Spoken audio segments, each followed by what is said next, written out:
I'm Blair Best. It's Friday here on The Story, and tonight, Democrats in Oregon's congressional delegation are demanding answers from the federal government regarding those helicopters circling the Portland ice building.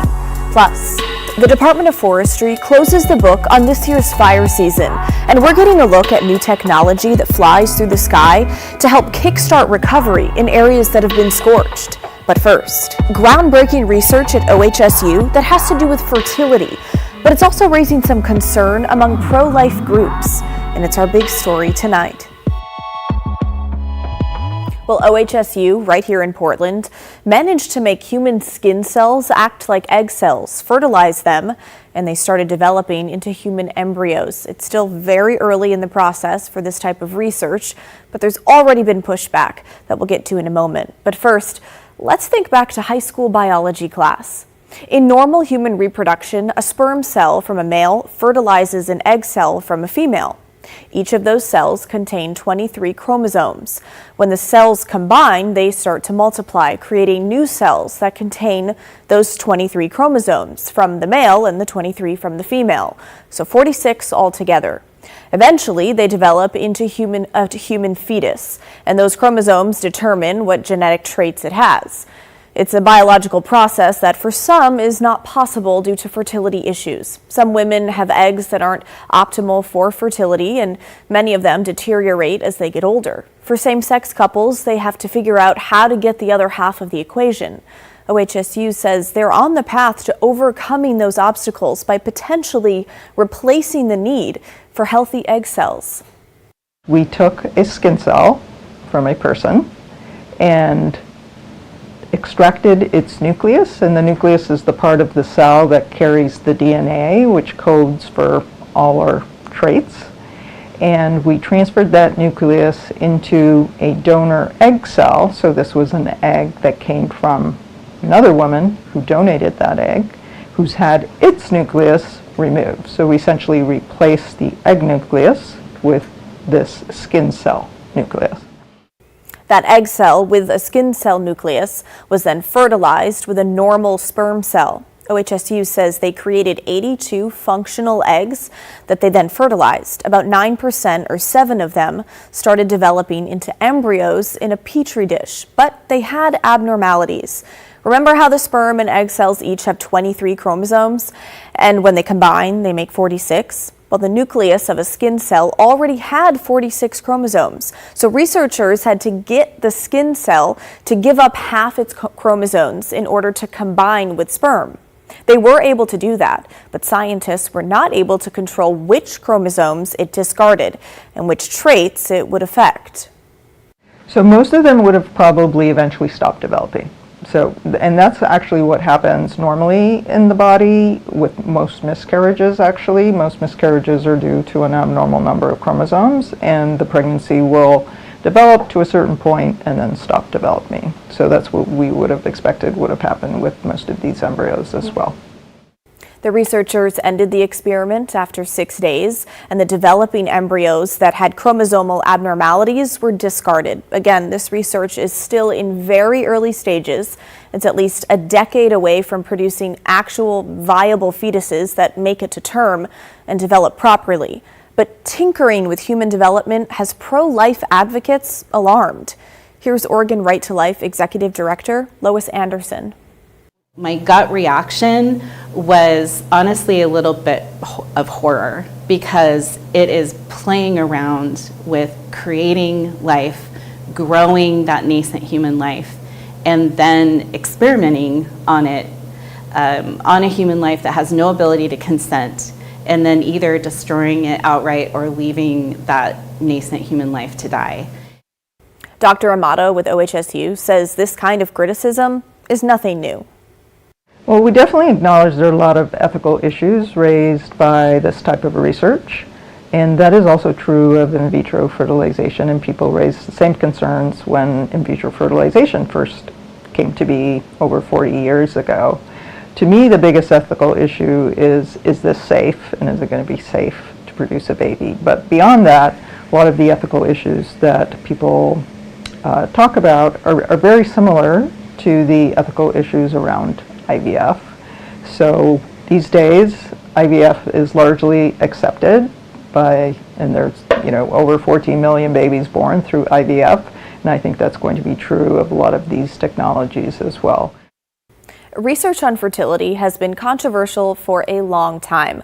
OHSU says they did not get any federal funding for this research because federal law prohibits using federal dollars for research that involves the destruction of human embryos. That's been in place since the 90s. So all of this research was privately funded. This experimentation was not done even with the idea that there would be a baby on the other end. They knew that these embryos, no matter how far successful they were in growing them, were going to be destroyed or left to die. And I think that should be problematic for all of us. It should cause all of us pause as to whether or not we should allow scientists to do that kind of experimentation. Again, this research is at least a decade away from producing a fetus that would make it to term. But to further complicate things, in order to start clinical trials, the researchers would have to leave the country because federal law prohibits the FDA from considering any clinical trial that involves genetic modification of a human embryo. Okay, so talk to us. What do you think? Is this kind of research exciting to you, potentially allowing children to be genetically related to parents who might not have had that option before? Or does it cross too many ethical lines in your mind? Email us, thestory@kgw.com, or call and leave us a voicemail, 503-226-5090. Okay, tonight we're still waiting for a decision from the Ninth Circuit Court of Appeals on the potential deployment of the National Guard in Portland. The 3-judge panel has now taken more than a week to produce any kind of decision. But in the Midwest, the legal battle is moving much faster. Yesterday, federal appeals court judges in the 7th Circuit blocked the deployment of the National Guard to Chicago. And today, the Trump administration asked the U.S. Supreme Court to weigh in, meaning this conflict over the use of federal troops in American cities appears poised to reach the nation's highest court. Any ruling from the Supreme Court could impact how the legal battle plays out here in Oregon. The federal government says the blocking of National Guard troops in Chicago impinges on the president's authority and needlessly endangers federal personnel and property. Local and state officials in Illinois, like many in Oregon, say federal troops are unnecessary. They argue the facts on the ground don't show a rebellion and the president's actions are not justified. Meanwhile, tomorrow, thousands are expected to turn out at No Kings rallies across the metro area and Southwest Washington. One in Portland is expected to follow a 2-mile route starting at the Battleship Oregon Memorial along Nadeau Parkway. It's going to be somewhere in between several thousand and probably 50,000. Portland police saying they don't anticipate any problems and are working with partners like Oregon State Police to make sure everyone is safe. So we'll have dialogue officers in and around the different protests, as well as bike officers, as well as motor officers to facilitate those events. It is a delicate balance for us to ensure that we can also provide for the city to have 911 calls, as well as manage this event. The Portland Bureau of Transportation says they have issued permits for 3 marches tomorrow, one at the Convention Center Plaza, another along the Hawthorne Bridge, and the third around Pioneer Courthouse Square. While no roads will be closed ahead of time, PBOT says police will hold off traffic as needed. All right, let's talk about the helicopters circling the Portland Ice Building just about every night and for hours on end. Several of you have sent us videos just like this one. The choppers are believed to belong to U.S. Customs and Border Protection, which is overseen by the Department of Homeland Security. I talked with some neighbors last week who feel this way about it. Well, they've been kind of a pain in the butt. They run pretty late. Kind of disturbs my sleep a lot. 2 nights ago, that was extra low. With sometimes they have lights that shine in the windows. Well, this week, several members of Oregon's congressional delegation wrote a letter to DHS Secretary Kristi Noem demanding that she provide answers about the helicopters that have been flying over Portland since September 27th. Okay, no one seems to know what their exact mission is, let alone which agency they belong to or how much it's costing taxpayers. The Port of Portland, which oversees general aviation activities in the Portland metro area, has received an influx of noise complaints, but tells us it's out of their control because the helicopters belong to the feds. In their letter, Oregon lawmakers said on the first 2 days of the chopper activity, the Port of Portland received more than 40 noise complaints, which is more than 4 times the number of complaints filed during the entire last fiscal year. The city of Portland has also received many similar complaints and has no authority to do anything about it. Lawmakers laid out a long list of questions for Secretary Noem, including, in part, why is the Department of Homeland Security directing helicopters to fly over Portland? Will DHS take steps to minimize the noise from helicopters, especially at night when residents are sleeping? And what is the cost of flying the helicopters per hour? And what steps can be taken to immediately end the helicopter patrols over Portland? Okay, the lawmakers added that the helicopters are contributing to the escalation of disturbances around the ICE facility, that Oregonians are asking for the flights to end. They gave DHS a deadline of October 20th to respond to their questions, so that's this upcoming Monday. We'll keep you posted on if they actually get a response, but don't hold your breath. Meantime, one Oregon state lawmaker says he wants the legislature to take action now when it comes to the president's immigration policies. Democratic State Representative Rick Ruse, who represents the Gresham area, tells us he wants the governor to call a special session to get something done before the upcoming short legislative session in February. While that idea is highly unlikely, Representative Ruse believes it's worth a shot. Jay Coulter explains.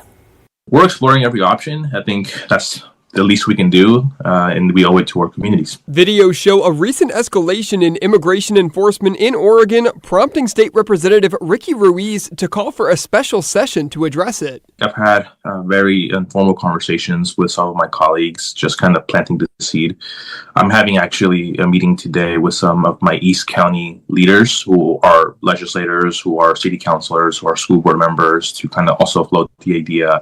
Congresswoman Dexter will be there as well. Ruiz says his own experiences have played a part in this. And I just remember growing up during the Bush administration, we were threatened by these ICE targeting raids or whatever, public raids, and I still have that trauma to this day. He says he also recently witnessed agents present near a bus stop. Part of the legislation he wants to work on includes forbidding agents from coming onto school grounds or be present at churches and parks, among other things. And a lot of these agents are refusing to identify themselves. So there's also potentially some legislation that we could probably explore and see how we can make sure they're easily identifiable for the public to see. I asked Ruiz, even if laws like this are eventually put in place in the state, how enforceable would it be? He says it's unclear, but feels he has to do something. I think it's easy just for us to just sit back and say, well, no matter what we do, nothing's going to change.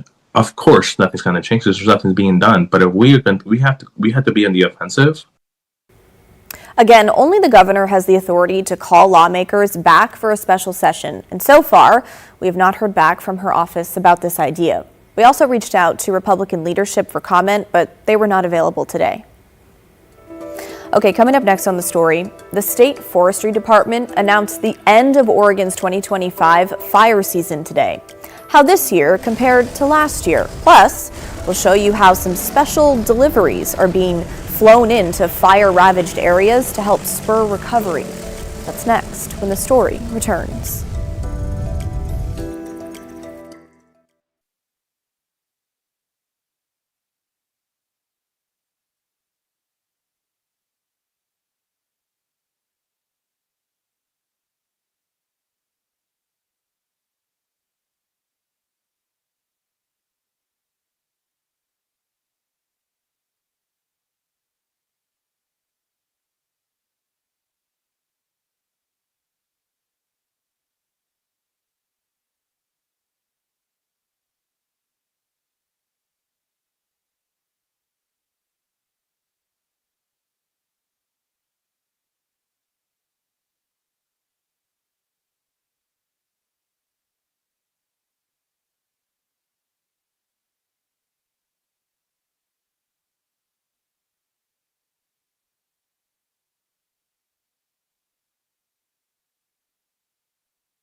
Well, today, the Oregon Department of Forestry officially closed the book on the 2025 fire season as cooler fall weather takes hold. ODF says lightning and human-caused fires totaled around 100 more fire starts on state-protected land compared to last year, but 94% of those fires were put out before growing beyond 10 acres. In 2025, there were over 1,100 fires on state-protected land, burning just over 24,000 acres. Statewide, combining state and federal land, there were nearly 3,000 fires that burned nearly 340,000 acres. For reference, that's about the size of the city of Phoenix, Arizona. So, as you might imagine, if you think of an area encompassing more than 500 square miles, wildfire recovery can be a slow process. But a program at Columbia Gorge Community College is taking a unique approach, using commercial drones. Tim Gordon shows us the tech in action, restoring ranch lands in the Tye Valley. A fast-moving wildfire in July of 2024, the Larch Creek Fire, tore into the area around Tye Valley, ultimately burning more than 18,000 acres of brush, trees, and fields. Damage to the landscape can take years to heal, but a year later, there's help. So in this particular thing is about 12 different seeds. Reseeding with native grasses and plants on ranch lands in the burn area. I've been in aviation for well over 50 years. Mike Davis is a multi-skilled pilot with a PhD in aeronautical engineering. It's just part of my life. It's what I do. And these days, his big focus is drones that are getting the job done in ways you may not realize. The reseeding here is done with a 55-pound drone that can hold at least that much in seed. Aircraft preparing to take off. Stand back at a safe distance. An unmanned aircraft doing serious business. Davis first flies a different drone to determine the area to reseed, then uses GPS technology to deliver the seed exactly where it's needed. It's a tool for trade, so it's not only done in agriculture, but it's in construction, in survey, engineering. We see drones everywhere now.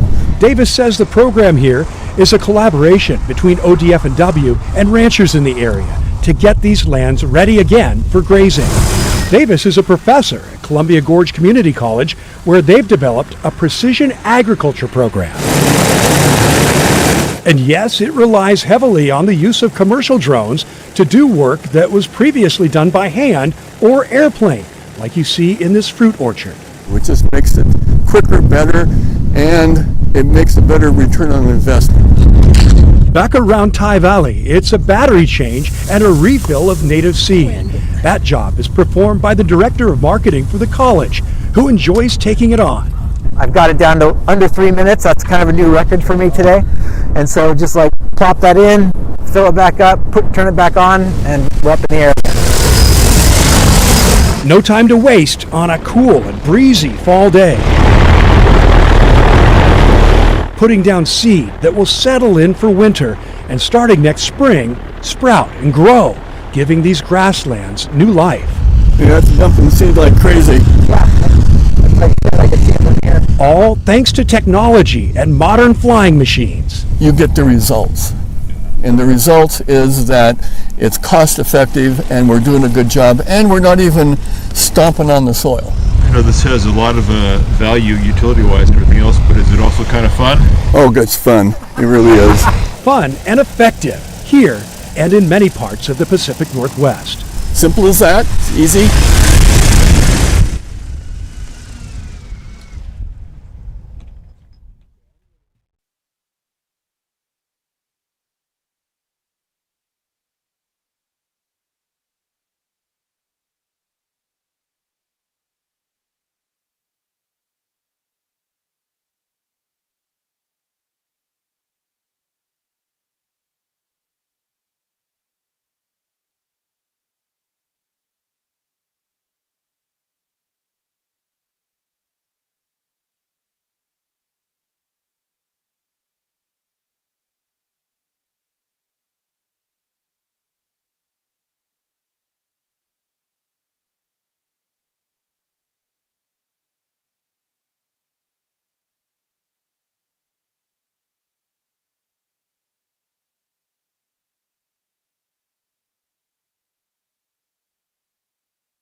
A founding member of the legendary rock band Kiss, guitarist Ace Frehley, died this week at the age of 74.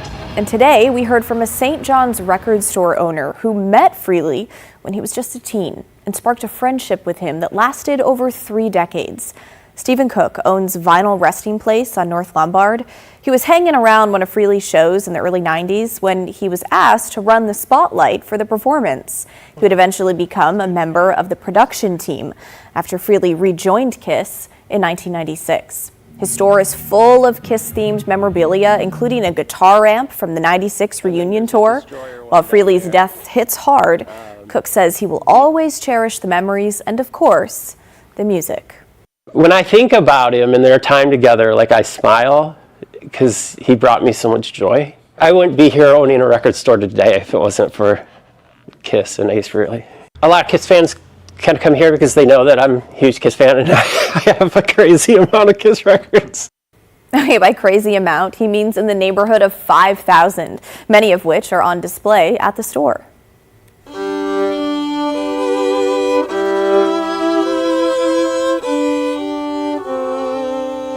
Well, in tonight's Pacific Storyland, we're heading to North Portland, where one neighbor is spreading joy, one day at a time. Catherine Cook and photojournalist Aiden Brown show us how. In this corner of North Portland, yeah, this is Ken. There's a lot for neighbors to like. We all just try to look out for each other and help each other and get along. It's like every day here is special, and every day, here's your first sign right here, you know. Chuck Barber shows them why. Today is National Boss Day. Ta-da! Yeah, looks like a boss baby. The neighbors, yeah, he looks like a tough boss. Love it. Gives people a chance to pause and maybe make a comment and, you know, start a conversation. Sometimes they pause. If I see, there's people stopping right now. With paws out the window. Oh, yeah, thank you. I appreciate that. Yesterday was National Grouch Day. Who's the most famous grouch you know? Oscar. There you go. You get the picture. There's National Wildlife Day, Star Trek Day, Start Your Own Business Day, and World Octopus Day for those who observe. But they specifically come by here just to see what day it is on the board.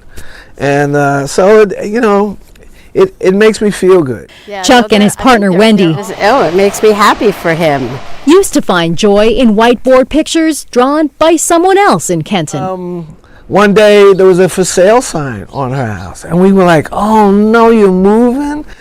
We every day everybody walks by your house just to see the sign. We're really sad that it was going away. She said, "You can do it if you want," and I was like, "Okay, well, you know what? I love a challenge. Let's do it." So I grabbed a board and started ordering some markers. And 3 years on, Chuck's really drawn this thing out. By his count, he's illustrated around 1,000 special days. I didn't think I would get this deep into it, but he can't stop drawing now. Everyone has come to expect his special deliveries. Great. I always pay attention to what you got. Good artwork going on here. So. It's thought-provoking. Not to mention, I mean, the guy's a great artist. Now's as good a time as any to mention that Chuck has an art degree. Bye-bye, Oscar. But this is the first time he's actually used it. He was just waiting. Because the news is so bad. For a good reason. That there needs to be just a moment when you can laugh or smile or that kind of stuff. And if that's what the sign does for people, then I'll do it every day. In North Portland, Catherine Cook, KGW News. Well, if you have an idea for Catherine's Pacific Storyland series, she would love to hear from you. You can text 503-226-5088 or email pacificstoryland@kgw.com. Well, that's the end of our show, folks. Thanks so much for watching. Timbers 360 is coming your way next. And don't forget, everyone has a story to tell. In the meantime, enjoy your weekend. I'll see you right back here Monday night at 6:30.